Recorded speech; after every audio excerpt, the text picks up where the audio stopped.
They tell you prison is about justice. They tell you it's about consequences. They tell you it's about rehabilitation, reform, and second chances.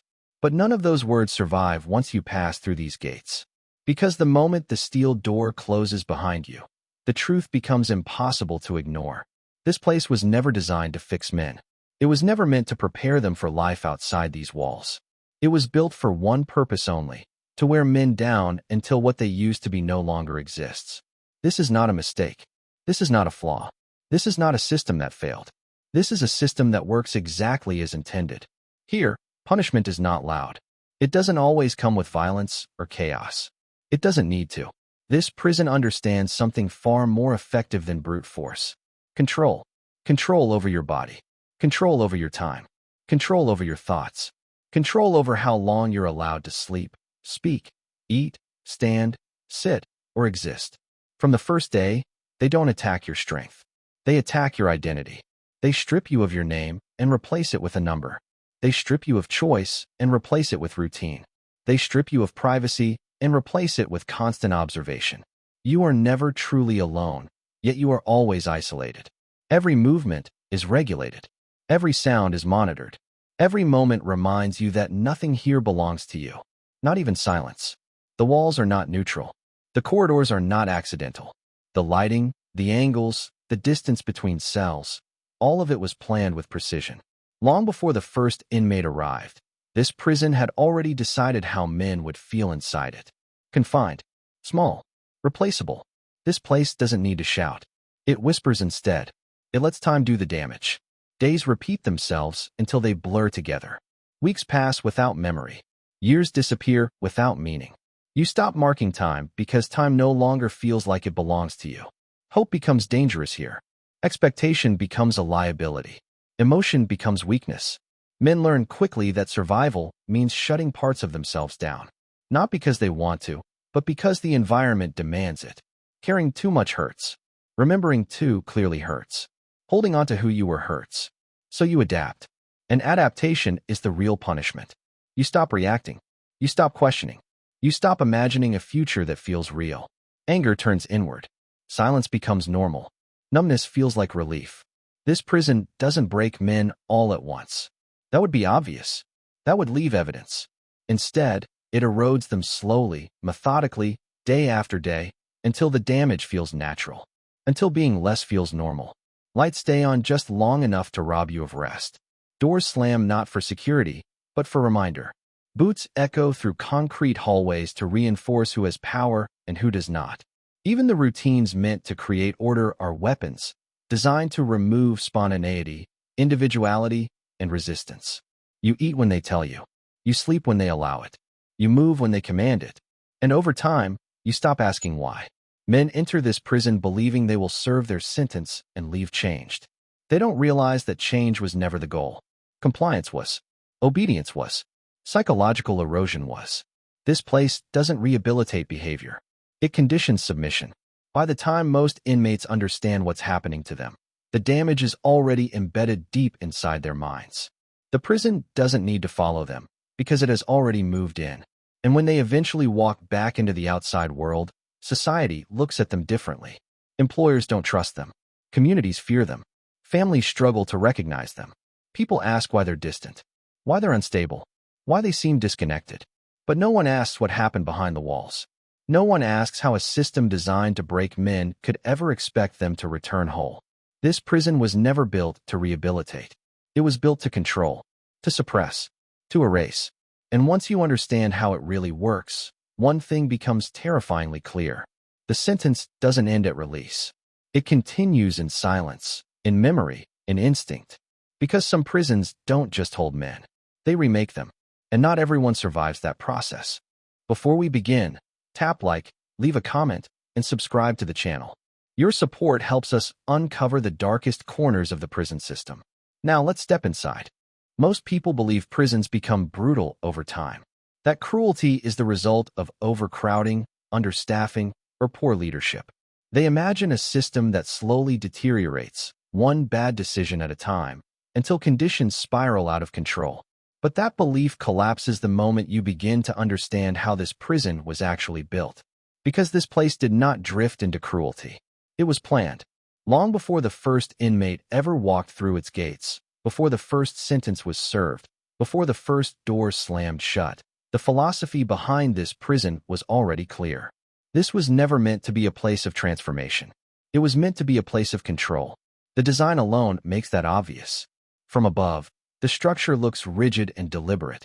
Straight lines, sharp angles, endless symmetry. There is nothing organic here. Nothing welcoming. Nothing human.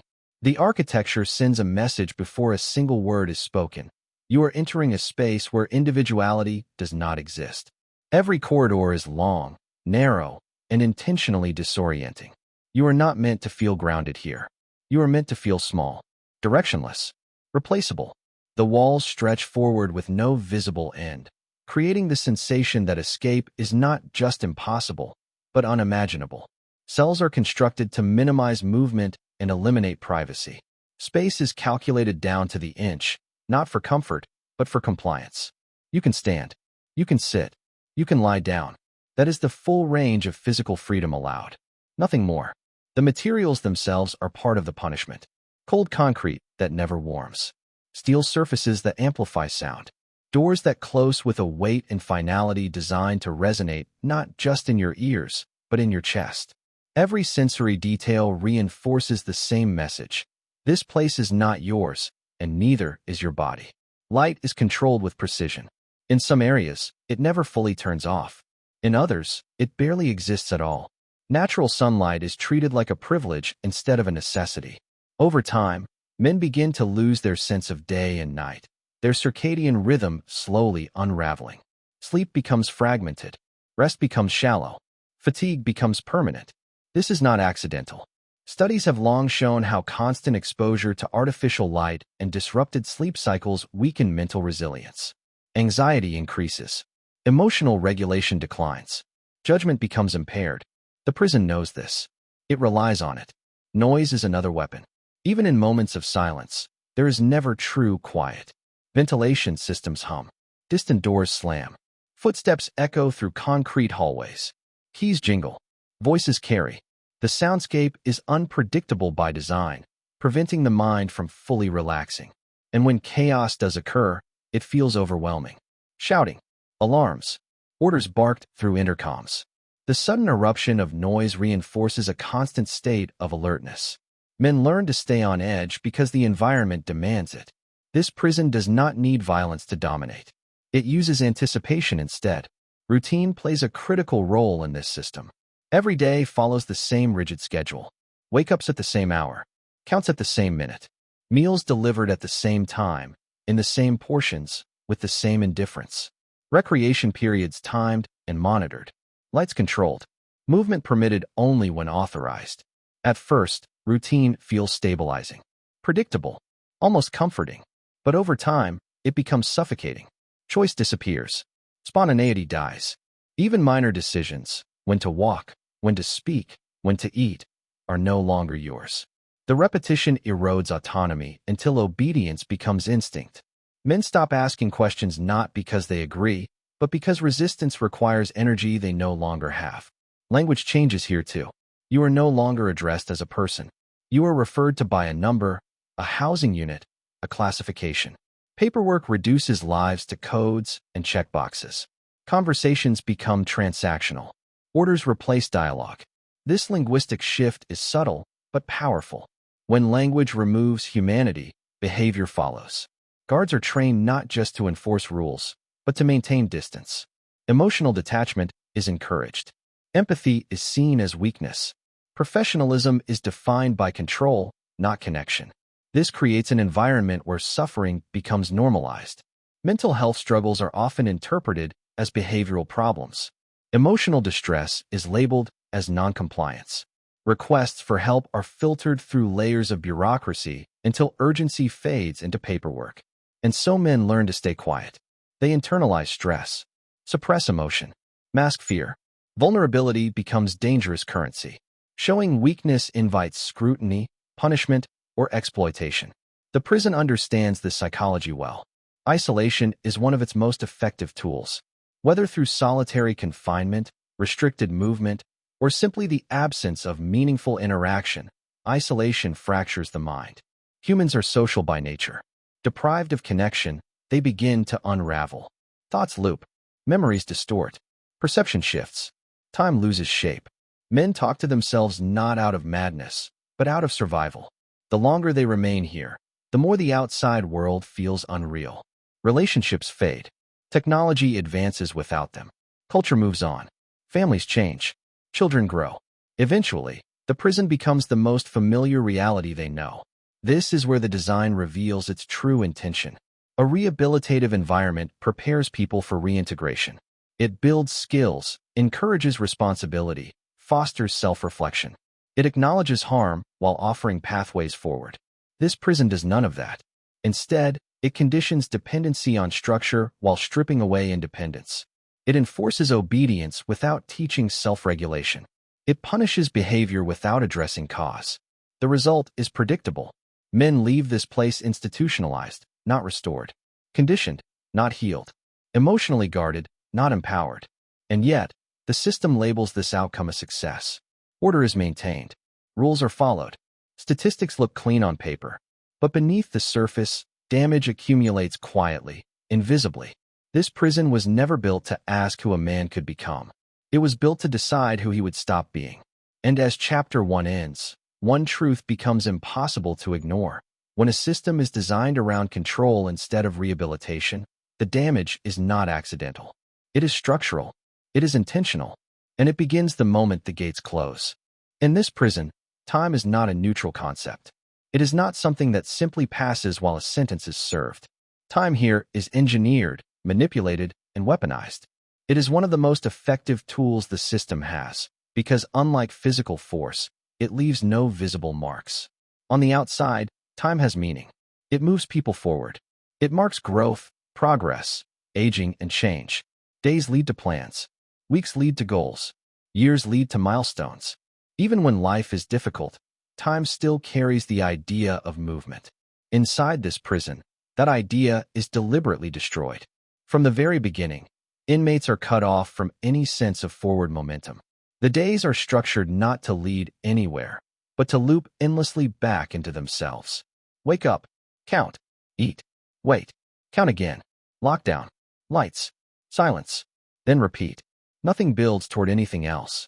The schedule is rigid and absolute, not because it creates order, but because it removes ownership of time. Every action happens at a prescribed moment. Inmates are not asked what they need or when they are ready. They are told. And over time, this constant external control retrains the brain to stop anticipating the future. Anticipation is dangerous here. Looking forward to anything creates disappointment. Appointments get canceled. Programs are delayed. Court dates are postponed. Transfers are stalled. Requests disappear into administrative systems where answers may take weeks, months, or never arrive at all. The lesson is clear and repeated relentlessly. Effort does not guarantee outcome. Eventually, men stop expecting results. They stop planning. They stop hoping. Waiting becomes the dominant state of existence. Waiting is no longer an activity. It is the environment itself. Waiting to be counted. Waiting to be fed. Waiting for doors to open. Waiting for doors to close. Waiting for answers that may never come. This constant waiting drains mental energy in ways most people never experience. It creates a low-level exhaustion that never fully lifts. Even when nothing is happening, the mind is under strain because it is always anticipating instruction. And that anticipation never ends. Time inside the prison also lacks markers. Days are nearly indistinguishable. Meals are the same. Movement is the same. Conversations repeat themselves. Without variation, memory begins to collapse. Men struggle to recall what happened yesterday because yesterday was identical to today. Weeks vanish without significance. Months pass unnoticed. Years dissolve into a single, continuous blur. This is not accidental. Psychologically, humans rely on variation to anchor memory and maintain a sense of identity. When time lacks distinction, the mind begins to flatten experiences. Life feels unreal. Personal history loses detail. The sense of being a person with a past and a future weakens. Men begin to describe their sentences not in years, but in feelings. Long, heavy, endless. Sleep, which should provide escape, is also controlled by time manipulation. Lights turn on early. Counts interrupt rest. Noise breaks concentration. True deep sleep becomes rare. Fatigue builds slowly but constantly, affecting judgment, emotional regulation, and impulse control. This state of exhaustion makes resistance harder. A tired man is easier to manage. A tired man reacts slower. A tired man is more compliant. Time is also used as punishment. Privileges are delayed or revoked. Isolation is extended. Release dates feel distant even when they are near. The system stretches consequences so they feel larger than life. A single infraction can result in weeks or months of restricted movement, reinforcing the idea that time itself can be taken away. Even progress is distorted. Programs meant to demonstrate rehabilitation move slowly, if they move at all. Completion does not guarantee advancement. Good behavior does not guarantee relief. Men learn that compliance does not necessarily lead to improvement. It simply avoids additional punishment. This creates a dangerous psychological shift. Instead of striving to improve, many inmates shift their focus toward survival. They aim not to grow, but to endure. Not to change, but to avoid attention. The future becomes something abstract, distant, and emotionally unsafe to imagine. As years pass, many inmates begin to detach from time entirely. Birthdays lose meaning. Holidays pass like ordinary days. Personal milestones fade. The outside world continues evolving, but inside these walls, everything feels frozen. Technology advances without them. Culture changes without them.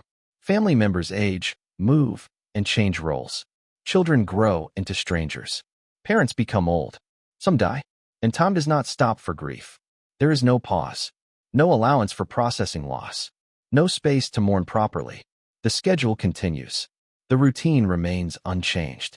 Personal tragedy is absorbed into the daily grind and carried silently. This emotional compression creates long-term damage. Men learn to suppress reactions because reacting does not change the schedule. Pain becomes internal. Grief becomes private. Over time, emotional expression weakens, not because it disappears, but because it feels pointless. The prison calls this stability. From an administrative perspective, the system works. Violence may decrease. Rules are followed. Days pass without disruption. But beneath the surface, something critical is being stripped away. The ability to imagine a future. A man who cannot imagine tomorrow is easier to control today. A man who no longer measures time and goals is less likely to resist.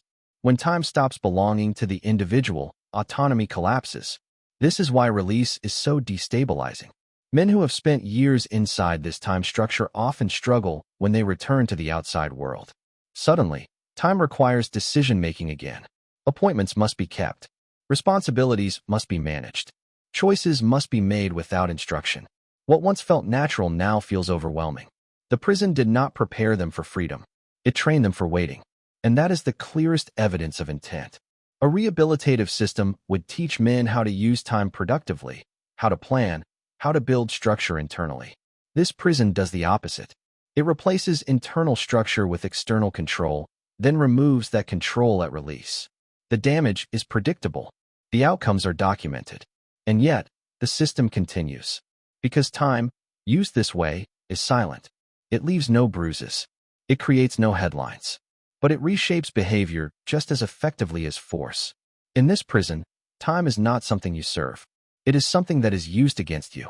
Slowly, methodically, every single day. If Chapter 2 explains how time is used to weaken men, then Chapter 3 reveals what happens after that weakening takes hold.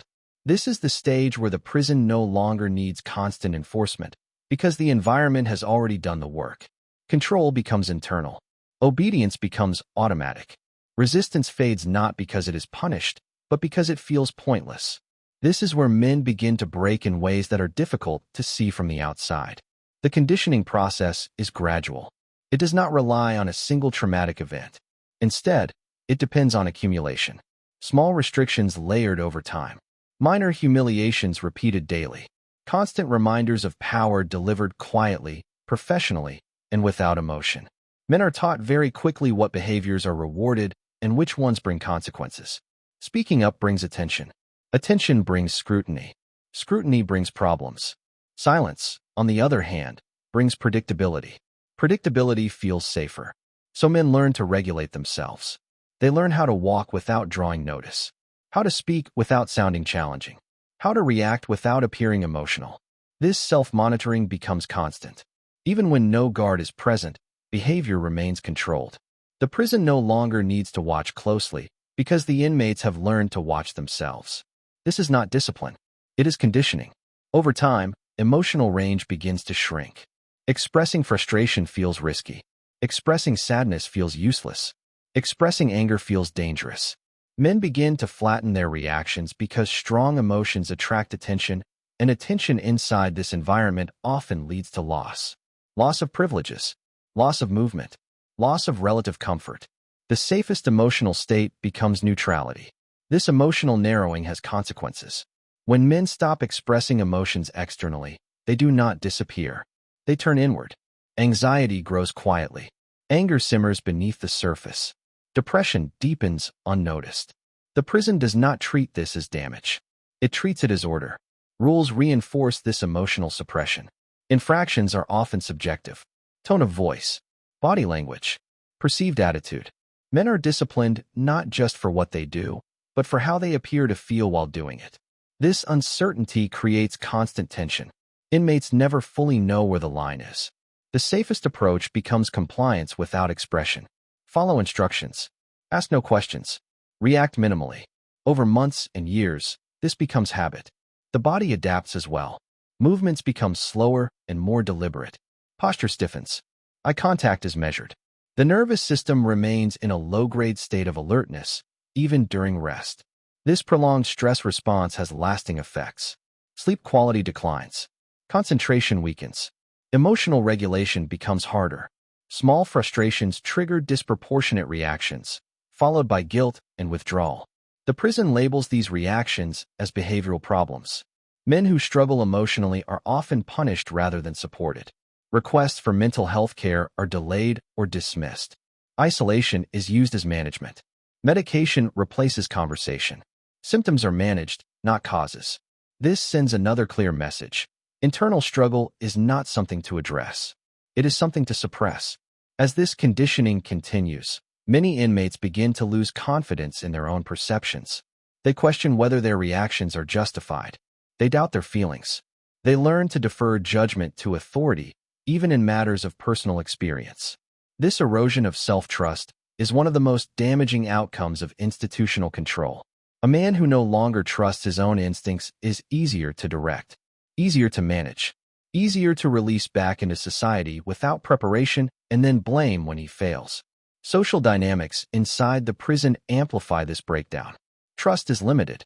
Information is currency. Vulnerability can be exploited. Men learn to present a guarded version of themselves at all times. Friendships are conditional. Alliances shift. Loyalty is fragile. The emotional energy required to maintain relationships becomes exhausting. So many withdraw. Isolation increases.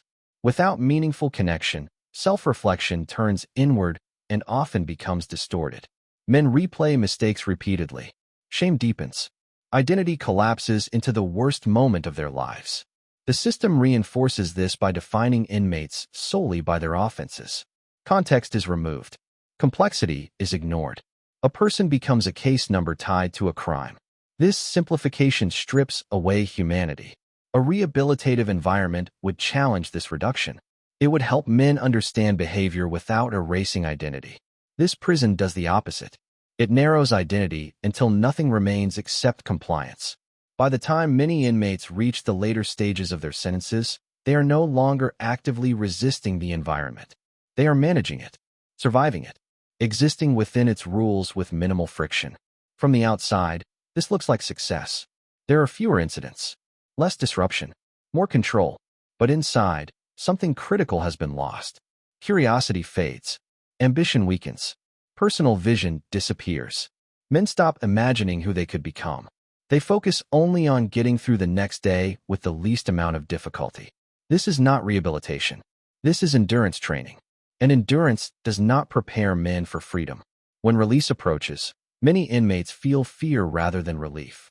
The structure that controlled every decision for years is about to disappear.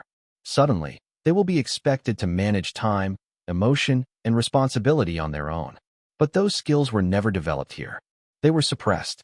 The prison conditioned men to follow instructions, not to lead themselves. To wait, not to plan.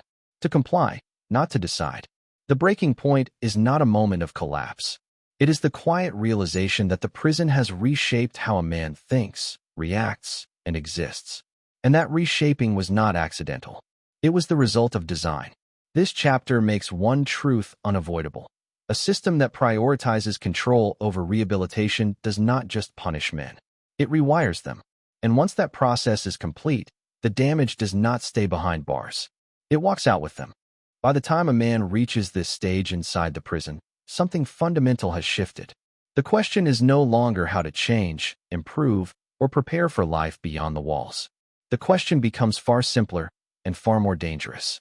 How do I survive this place with the least damage possible? This is the point where rehabilitation fully collapses, not because men reject it, but because the environment makes it impossible. The prison has stripped away the conditions required for growth and replaced them with conditions that reward endurance.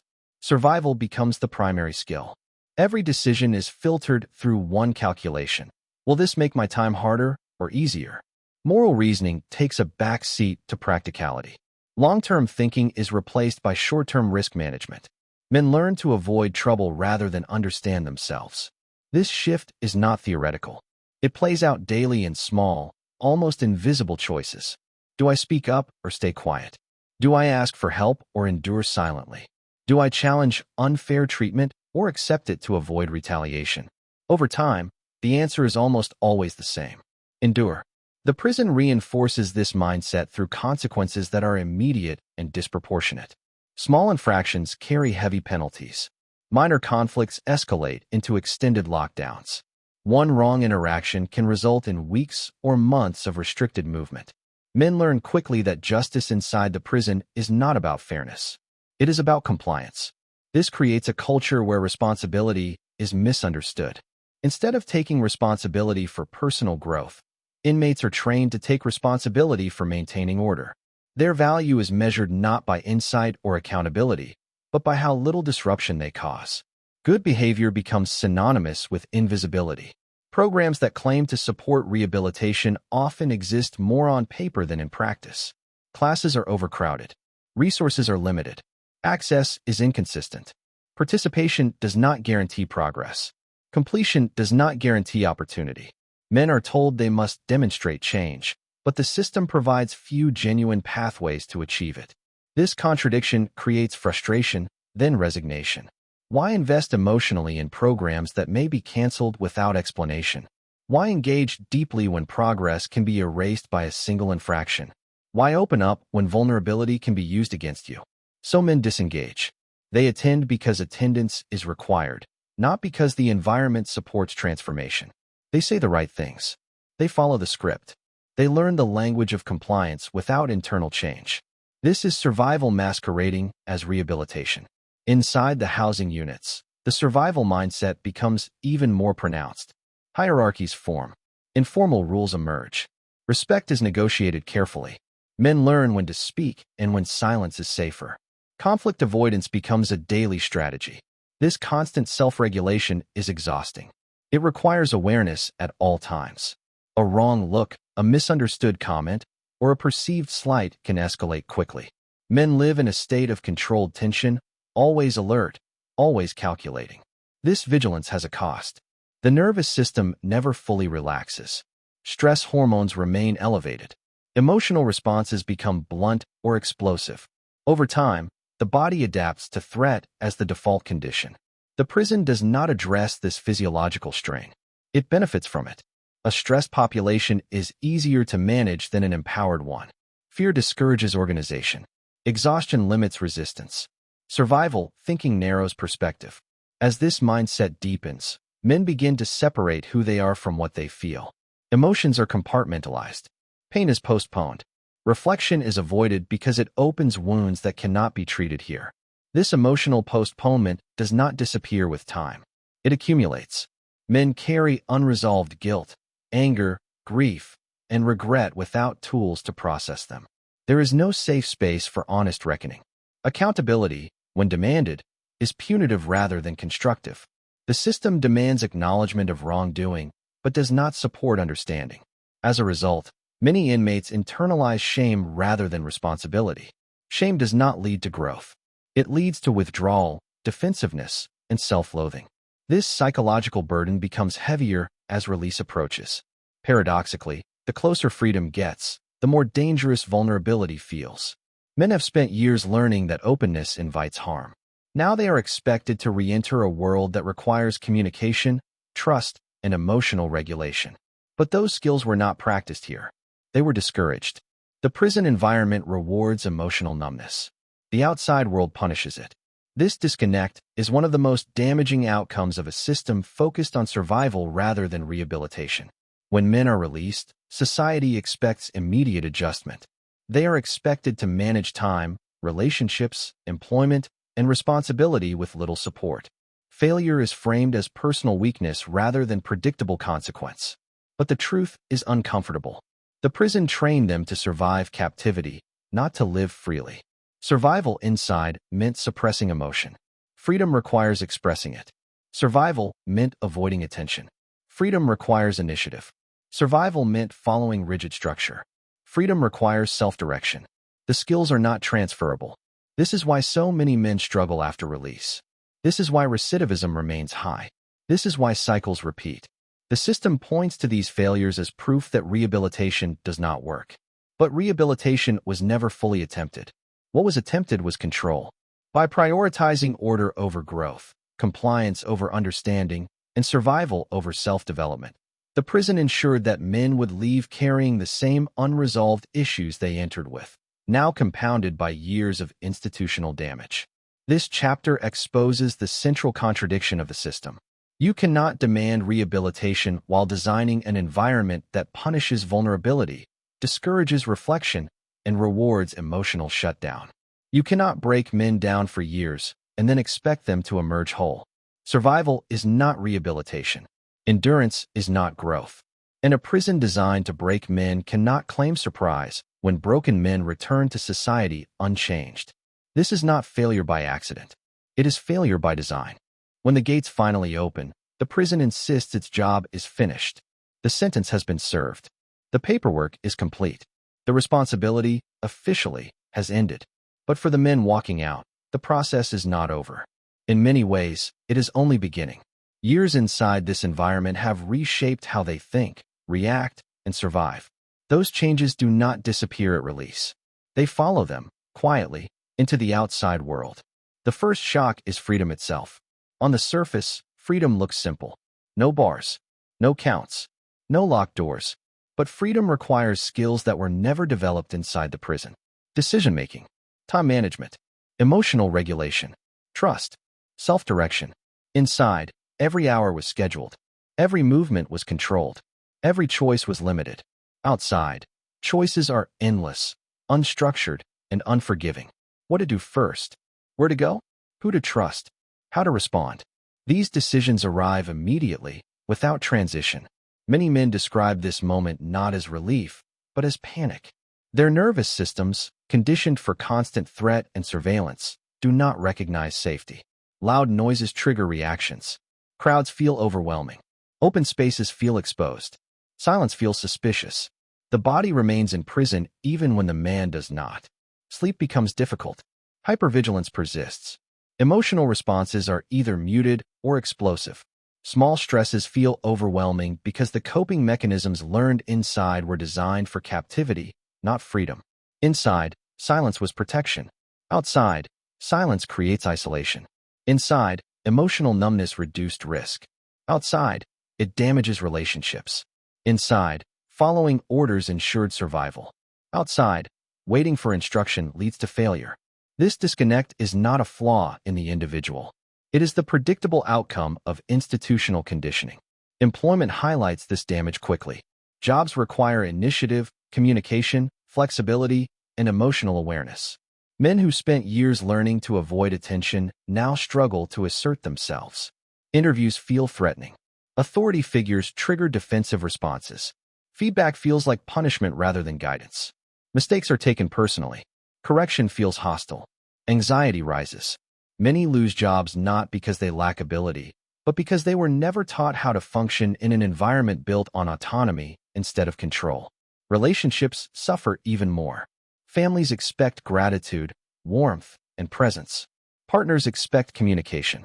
Children expect patience and emotional availability. But the prison trained men to suppress emotion, not express it. Affection can feel unfamiliar. Vulnerability feels dangerous. Conflict triggers shutdown or aggression. Men who learned to survive by emotional withdrawal now find themselves disconnected from the people they care about most. Loved ones interpret this as indifference. It is not. It is conditioning. The prison demanded emotional shutdown for years, then released men into a world that punishes it immediately. Support systems are often weak or non-existent. Parole requirements are strict. Housing is unstable. Transportation is limited. Access to mental health care is inconsistent. The margin for error is thin. One missed appointment. One misunderstood interaction. One emotional reaction out of context. Consequences arrive quickly. When men struggle, the system rarely asks why. It asks what rule was broken. Failure is individualized. Context is ignored. The prison system then uses these failures as evidence that rehabilitation does not work, that some men are simply incapable of change, that stricter control is necessary. But the truth is simpler and more uncomfortable. Rehabilitation was never the priority. The prison succeeded at what it was designed to do. It maintained order. It enforced compliance. It controlled bodies and behavior. What it did not do was prepare men for life beyond the walls. Breaking men was efficient. Rebuilding them would require time, trust, and investment. So the cycle continues. Men return to the same environments with fewer resources and more damage. Stress accumulates. Old survival instincts resurface. The behaviors that once ensured survival inside now create conflict outside. When mistakes happen, punishment returns. And the system calls it recidivism. This chapter exposes the final consequence of a prison designed to break men instead of rehabilitate them. The damage does not remain inside the facility. It spreads outward into families, communities, workplaces, and future generations. Children grow up without stable fathers. Communities absorb unresolved trauma. Society pays the cost in cycles of incarceration that never truly end. The prison claims neutrality. It claims it only enforces the law. But design is never neutral.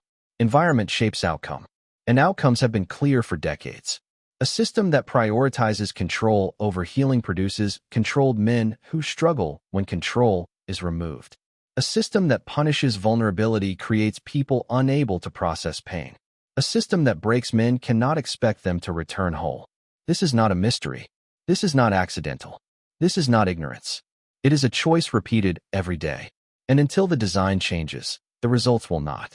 Men will keep leaving prison technically free, but internally confined, carrying habits, fears, and limitations that were never addressed, walking out with invisible sentences that last far longer than the ones written on paper.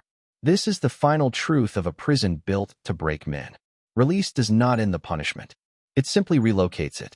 When people talk about prison, they often argue about punishment versus rehabilitation, as if the system somehow lost its way along the road, as if something went wrong, as if the outcomes we see today were never intended. But after examining how this prison operates, one truth becomes impossible to avoid. This system did not fail. It performed exactly as it was designed to. Every element we've explored, the architecture, the routines, the manipulation of time, the erosion of identity, the conditioning of behavior, and the survival mindset forced upon inmates, all point to the same conclusion. This prison was never structured to rebuild men. It was structured to control them. Rehabilitation requires trust. It requires patience. It requires environments where vulnerability is not punished and growth is not treated as a threat. None of those conditions exist here. Instead, men are taught to endure, not to understand. They are trained to comply, not to reflect. They are shaped to survive confinement, not to function freely once it ends. And when they struggle after release, the system does not look inward. It looks back at them and asks why they failed. This is the most damaging lie of all, because the damage did not begin at release. It began the moment the gates closed. It accumulated silently, day after day, year after year, until survival replaced humanity and endurance replaced growth. What leaves this prison is not rehabilitation. What leaves is adaptation, conditioning, unresolved trauma, and society absorbs the consequences. Families feel it. Communities feel it. Future generations feel it. Yet the design remains unchanged. As long as prisons are built to break men instead of rebuild them, the outcomes will remain the same. Control will be mistaken for success. Compliance will be confused with change. And broken men will continue to cycle back through the system, carrying invisible sentences that never truly end. The question is no longer whether this system works. The question is what it was truly built to do. Thanks for watching. Like, share, and subscribe.